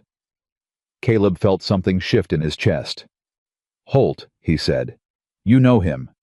"I know of him," Caleb said. "He ruled on 3 mineral rights cases in this territory in the last 2 years. He ruled in favor of the corporate claimant in all three. Marsh looked at him steadily. "Yes," he said. He did. Clara said, "They have a judge." "They may have a judge," Marsh said. "What I have at the moment is a coincidence, a meeting between a corporate representative and a territorial judge. The day before I intended to file your counterclaim in this same court." He spread his hands on the desk. "Which is why I asked you to come now rather than wait for my letter. Because if Pemberton meets with Holt tomorrow, and if that meeting is what I believe it to be, I need to file before that meeting happens." "How long does filing take?" Clara said. "If I have everything I need, and if my clerk works through the night, I can have it at the court recorder's office when they open tomorrow morning." He looked at Clara. "Which is why I need you to walk me through those letters tonight, Mrs. Bennett. All three in detail with your account of every interaction Robert had with Hartwell representatives that you are aware of." "Tonight," she said. "Tonight," he said. She pulled the letters from her travel case and set them on his desk without hesitation. "Then we'd better start," she said. Caleb stood. "I'll see to the horses and get us rooms," he said. "There's a hotel 2 doors down," Marsh said, already reaching for the first letter. "Tell Garrison at the desk I sent you, and Whitaker." He looked up. "Get some sleep. I need you sharp tomorrow." "What happens tomorrow?" Caleb said. "Tomorrow," Marsh said, "we find out whether Pemberton's meeting with Holt happens before or after my filing, and we find out which of those two facts Crew has already prepared for." Caleb got the rooms. He brought back food from the hotel kitchen, the only kindness he could offer to a woman who was going to be in that office for the next 4 hours at minimum. He knocked on the law office door, and Marsh's clerk let him in long enough to set the food on a side table, and he saw Clara bent over documents at Marsh's desk, with her pencil moving, and Marsh standing beside her, listening with the full locked-in attention of a man who understood exactly what he was hearing. She didn't look up when Caleb came in. She was in the middle of explaining something about the notation in the margins of the surveyor's map, and she didn't break the thread of it. He let himself out. I went to his hotel room and sat on the edge of the bed in his coat and looked at the wall and thought about Aldous Crew and Judge Holt and a pattern of men who had signed things under pressure they couldn't survive not signing. He thought about a Pennsylvania physician's record that said influenza. He thought about Robert Bennett's desk and the letters kept in a false-bottomed case and a man who said no twice and died 2 months after they stopped asking nicely. He thought about Clara in that office, going line by line through documents that might prove her husband had been murdered for a piece of land, and doing it with that particular steady precision of hers that he had come to understand was not coldness, but the opposite, a heat so controlled and so focused that it looked like calm from the outside. He had known her for 11 weeks. I understood sitting on the edge of that hotel bed in Helena, with snow on his boots and 3 days of hard trail in his back, that 11 weeks was enough. That some things didn't require more time. That sometimes you looked at a person long enough and with enough honesty, and you simply knew. I took off his boots. He lay down on top of the covers because he wasn't going to sleep anyway. He stared at the ceiling and let himself know at the thing he'd had the word for since December and hadn't said out loud. He turned it over, examined it, felt its full weight. It was not a comfortable feeling. It had never been comfortable even the first time with Eleanor in a different life. Love was not a comfortable thing. It was the opposite of comfortable. It was the most vulnerable position a person could occupy. He had spent 7 years avoiding it. He thought about Greer saying complicated situations. He thought about Pemberton, who had come to Helena personally, and about what that meant for Clara's safety. He thought about a company that had used fire and illness and legal instruments to take what it wanted, and about a woman 2 doors down, who was the last person standing between Crew and the one thing he hadn't been able to take yet. He got up. He went back to the law office and knocked. The clerk looked surprised. "Mr. Whitaker, Mrs. Bennett is still—" "I know," he said. "I'm not leaving."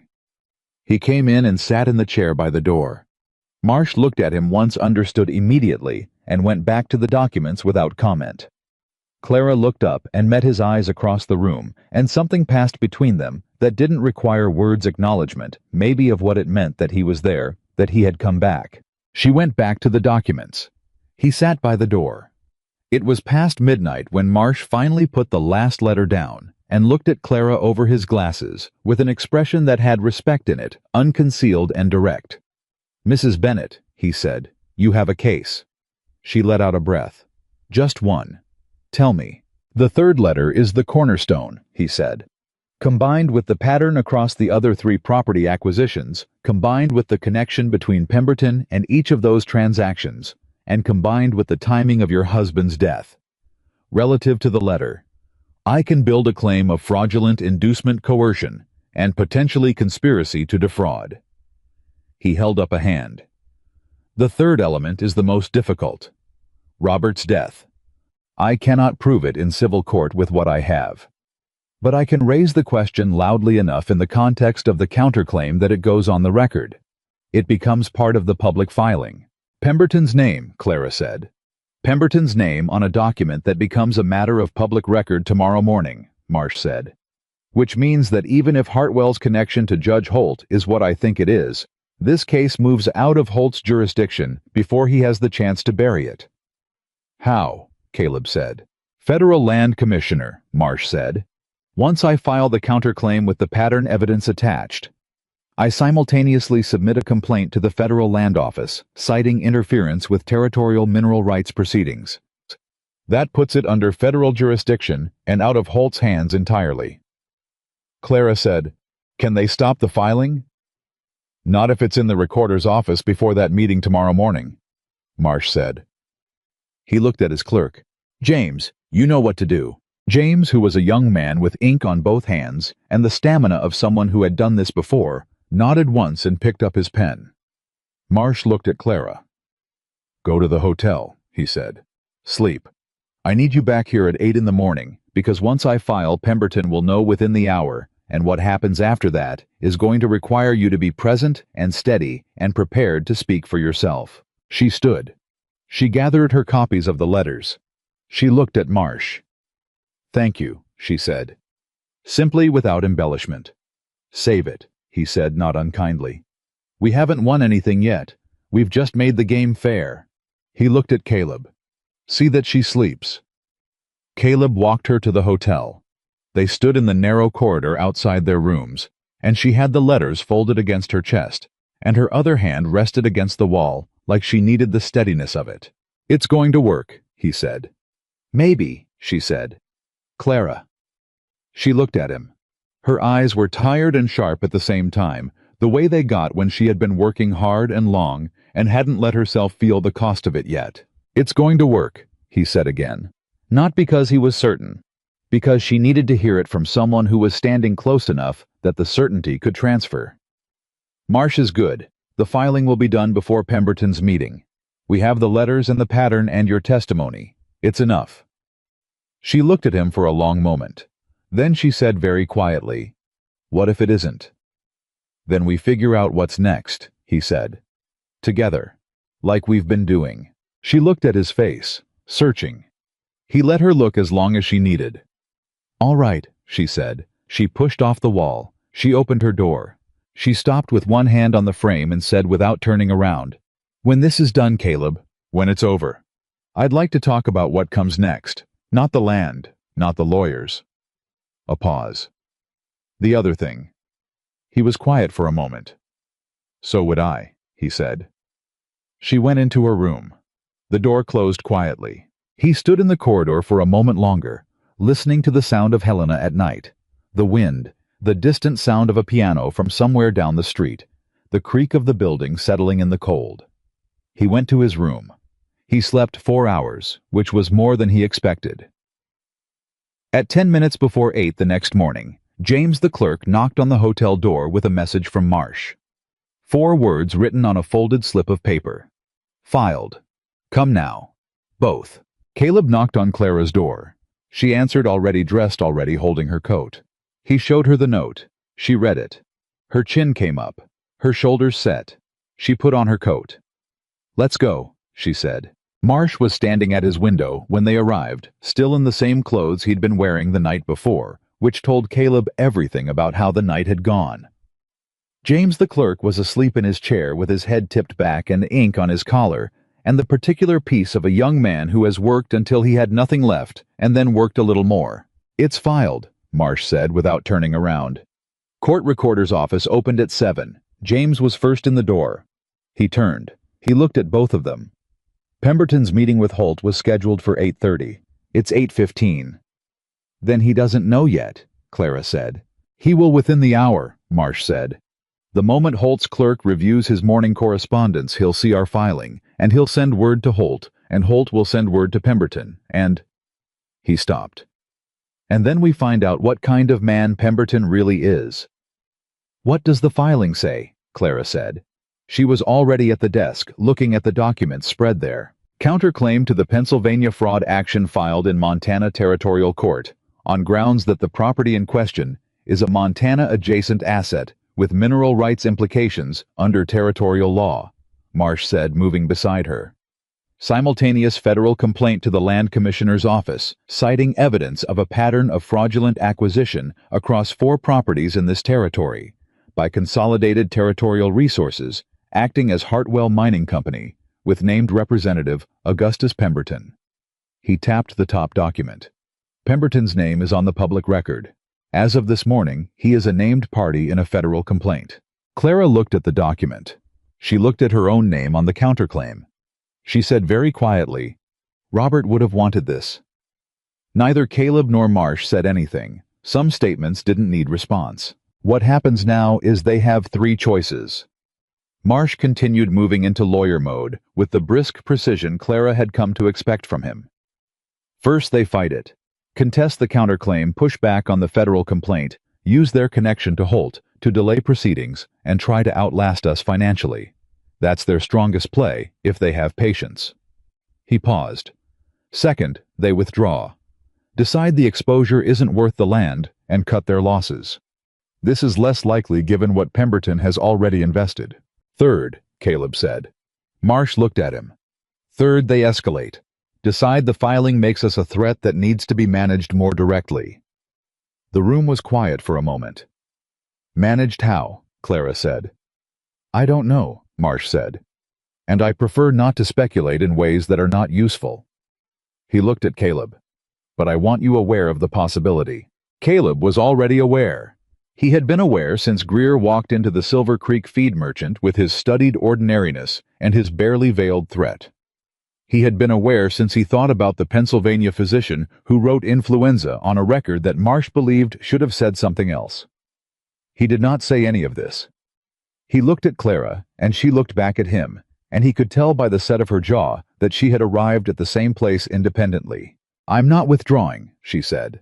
To Marsh, but also to Caleb, and also to something larger than either of them, some version of Robert, who had said no twice and paid for it, and whose last act of protection had been to hide letters in a false-bottomed case, and hope that whoever found them would know what to do. I know you're not, Marsh said.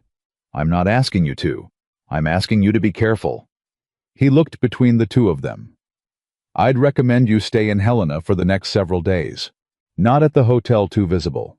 I have a house on the north edge of town. My wife is there. She'll expect you. Clara opened her mouth. She won't mind, Marsh said before Clara could offer the objection. She minds a great deal fewer things than most people assume, and she makes considerably better coffee than the hotel. It was nearly 9 o'clock when the knock came at the law office door. Not a clerk, not a messenger. Marsh opened the door, and Augustus Pemberton stood on the other side of it. Caleb had constructed a version of Pemberton in his head over the past weeks, something cold and precise, the human equivalent of the letters he'd sent. The man at the door was not that. He was in his early 60s, well-dressed without ostentation, with a face that had been handsome once and was now merely authoritative. He looked at Marsh with the expression of a man who has just discovered that the game he thought he was winning is being played on a different board. Mr. Marsh, he said. Mr. Pemberton, Marsh said. He did not open the door wider. I wasn't expecting you personally. I thought a direct conversation might be appropriate, Pemberton said. He looked past Marsh into the office. His eyes found Clara. He held her gaze for a moment. Mrs. Bennett. Mr. Pemberton, Clara said. Her voice was completely even. He looked at Caleb. You must be Whitaker." "I am," Caleb said. Pemberton looked at Marsh. "May I come in?" Marsh stepped back. Pemberton entered. He did not sit. He stood in the middle of the office and looked at the documents on the desk with the controlled expression of a man reviewing damage. "The federal complaint is aggressive," he said after a moment. "It's accurate," Marsh said. "It names me specifically. You are specifically involved." Pemberton was quiet for a moment. He turned to Clara. "Mrs. Bennett, I understand that the situation as presented to you appears—" "Mr. Pemberton," Clara said, "if you're about to tell me that I've misunderstood something, I'd ask you to reconsider that approach." He stopped. "I've read your letters to my husband," she said. "All three. I know what the first two were. I know what the third one was. And I know that my husband died 2 months after you sent the third one." She held his gaze. "I'm not going to tell you that I can prove what I suspect. Mr. Marsh has already told me the standard of evidence required. But I am going to tell you that I know what I know, and I am not a woman who can be managed with careful language." Pemberton looked at her for a long moment. Something moved across his face. Something that was not quite guilt, but was adjacent to it. A recognition. "What do you want?" he said. "The Pennsylvania filing withdrawn," Marsh said, stepping in with the brisk authority of a man who has been waiting for exactly this opening. "All claims against Mrs. Bennett's property abandoned in their entirety. A written confirmation that Hartwell Mining Company and all associated entities will make no further contact with Mrs. Bennett or any agent acting on her behalf regarding the Western Pennsylvania parcel." "And in return," Pemberton said. "We don't add to the federal complaint," Marsh said. "What's filed stays as filed. We don't go looking for the other 3 property owners. We don't contact the Pennsylvania authorities with the timeline of Robert Bennett's illness." The room was completely still. Pemberton looked at Clara. She looked back. She did not look away, and she did not soften. "I'll need to contact Mr. Crew," Pemberton said. "You have 24 hours, Marsh said. "After that, I file the supplemental documentation I am currently holding in reserve." Pemberton looked in the folder Marsh had placed his hand on. He could not know what was in it. Caleb suspected from the slight tightening around Marsh's eyes that there was considerably less in it than Pemberton feared. But fear of the unknown was its own kind of leverage, and Marsh was a man who understood leverage the way a mountain man understood terrain completely and without sentiment. 24 hours, Pemberton said. He left. The door closed. James woke up in his chair. Clara sat down very suddenly, like her legs had decided the emergency was over, without consulting the rest of her. She put both hands flat on the desk and looked at them for a moment. "The supplemental documentation," she said to Marsh. "Somewhat theoretical at this stage," Marsh said. "But Pemberton doesn't know that." "You bluffed him," she said. "I presented him with an uncertainty," Marsh said, "which is what lawyers do." He looked at her with that direct assessing gaze. "You did well, Mrs. Bennett. Telling him what you know and what you can't prove, that was the right move. It told him the cost of fighting is higher than he came in expecting." "Will Crew tell him to settle?" Caleb said. "Crew is a businessman," Marsh said. "The federal complaint is public record now. Every property owner in this territory can read it. Every other person Hartwell has approached or will approach will know about it. The exposure is already done. The question Crew is asking right now is whether fighting this publicly makes the exposure worse." He poured himself coffee from the pot on the stove the first time Caleb had seen him pause for anything all morning. "I think he'll settle. The land is valuable, but it's not more valuable than his ability to operate quietly in this territory and others. And if he doesn't," Clara said. "Then we fight," Marsh said simply. "And we probably win, and it takes longer and costs more. But we probably win." Clara nodded. She looked at Caleb. He was looking at her already. He had been looking at her since she told Pemberton, "I know what I know," with that voice that didn't waver by a single degree. "Come on," he said. "Marsh's wife and her better coffee." She almost smiled. "You're using that as a selling point. I've had the hotel coffee," he said. "Yes, I am." She gathered the letters. She stood. She looked for the first time since they'd arrived in Helena like a person who had put something down and was learning the strange lightness of not carrying it. They spent 3 days at the Marsh house. Margaret Marsh was a tall, spare woman in her 50s with dry humor and an absolute unwillingness to treat anyone as fragile. She gave Clara a room with a good view and put Caleb in the room at the end of the hall and fed them both with the straightforward generosity of someone who understood that people under pressure needed good meals more than they needed sympathy. She did not ask questions about the case. She asked Clara what she had been reading lately, and they discovered a shared enthusiasm for a particular Eastern novelist, and Caleb listened to them talk about it at breakfast with the particular pleasure of a man watching two capable people find their footing with each other. On the second day, a letter arrived from Pemberton. Marsh read it at the breakfast table, while Margaret poured coffee, and Clara sat very still beside Caleb, without touching him, a restraint that he understood was costing her something. Marsh set the letter down. He looked at Clara. "Crew agrees to the terms," he said. "The Pennsylvania filing will be withdrawn within 14 days. All claims against the Bennett property are abandoned. He wants a confidentiality provision on anything beyond what's already in the public record." "Which means he's done worse than we know," Clara said. "Probably," Marsh said. "The confidentiality provision covers us and him both. It means the federal complaint stands as filed public record, his name on it, but we don't add to it, and we don't actively pursue the other 3 property owners." He looked at her steadily. "It's your decision, Mrs. Bennett. I can advise you, but I won't make it for you." She was quiet for a long moment. Caleb did not say anything. This was hers. "The 3 others," she said. "They already signed." "Yes. Signing it over doesn't help them." "No," Marsh said. "It doesn't. But the federal complaint being on public record means that if anyone else comes forward about Crew's methods, there's already a documented pattern." She looked at the letter. "The complaint doesn't disappear." "It stays exactly as filed," Marsh said. "Permanently." She picked up the letter, read it herself, set it down. "All right," she said. "I'll sign the confidentiality provision. But I want Robert's name in the public record. In the counterclaim where it already is, I want it clear that he was the original property owner and that he declined 2 purchase offers before his death. That stays." "It stays," Marsh said.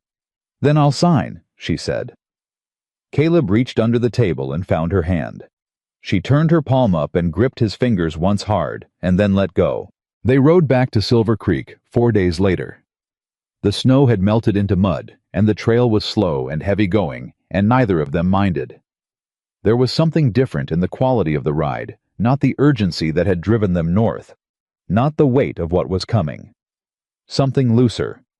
Something that had the quality of arriving rather than departing. Halfway through the second day, Clara said, "I want to go back to Pennsylvania." He looked at her. "Not to stay," she said. "To see the land. Robert's land. My land." She looked at the trail ahead. "I've never seen it. I didn't know it existed until after he died. I want to go and look at it and understand what he was protecting." A pause. "And I want to arrange for a proper survey, an independent one. If there's mineral value there, I want to know exactly what it is." "And then," he said. "And then I'll decide what to do with it," she said.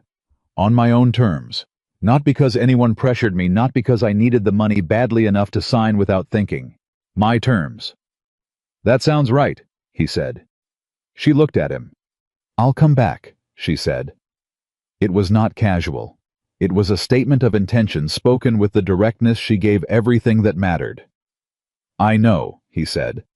"You're not going to ask how long," she said. "No." "Why not?" He thought about how to say it. "Because you'll come back when you're ready," he said. "And because the cabin isn't going anywhere, and I'm not going anywhere, and some things are worth waiting for." She was quiet for a long time after that. The horses moved through the mud. The sky was the pale washed-out blue that came after heavy weather.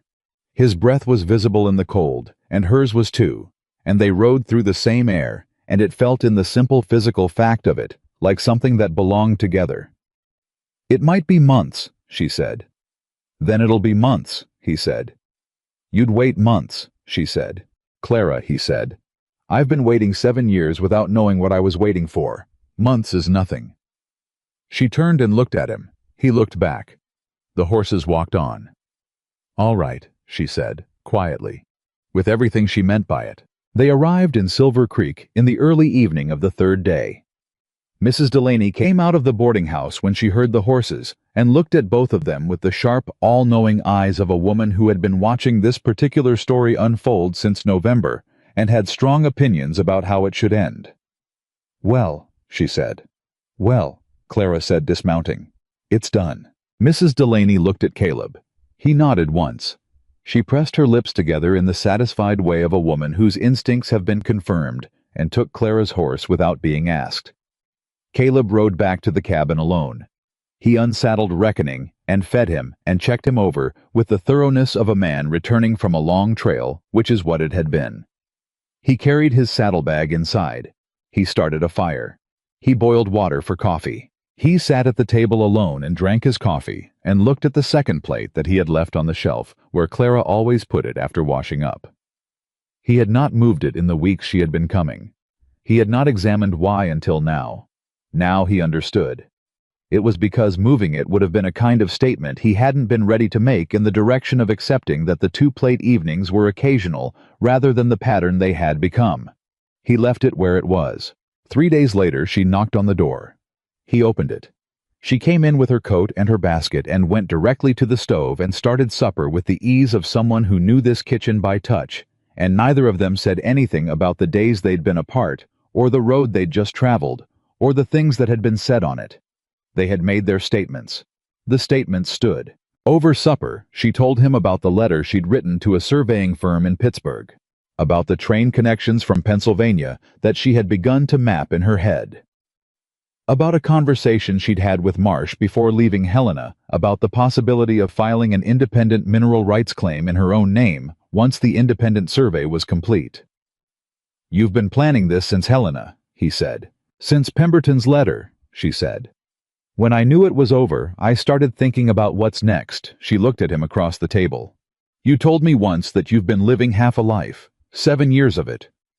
"I said something like that," he said.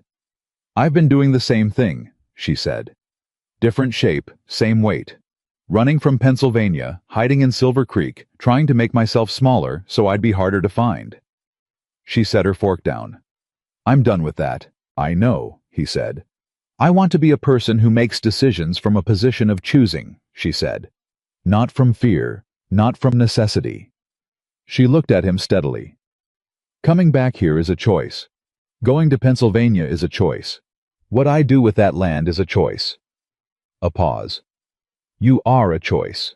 He held her gaze. She held his. The fire did what fires do.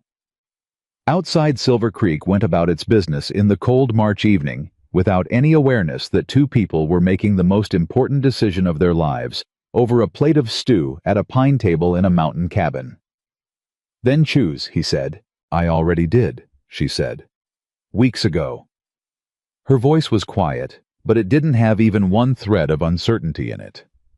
"I'm telling you now, because I wanted to be in a position to choose freely first. I wanted it to be clear to you and to me that it's not desperation, it's not gratitude, it's not—" She stopped and gathered the precise word the way she always did. "It's not need," she said. "I can live without you, Caleb. I proved that for 14 months, and I'll tell you plainly that I could prove it again." She looked at him. "I just don't want to." He stood up. He went around the table. He took her face in both hands carefully, the way you hold something that you understand the full value of, and he kissed her. She reached up and gripped the front of his shirt with both hands and kissed him back, and it was not like anything soft or tentative.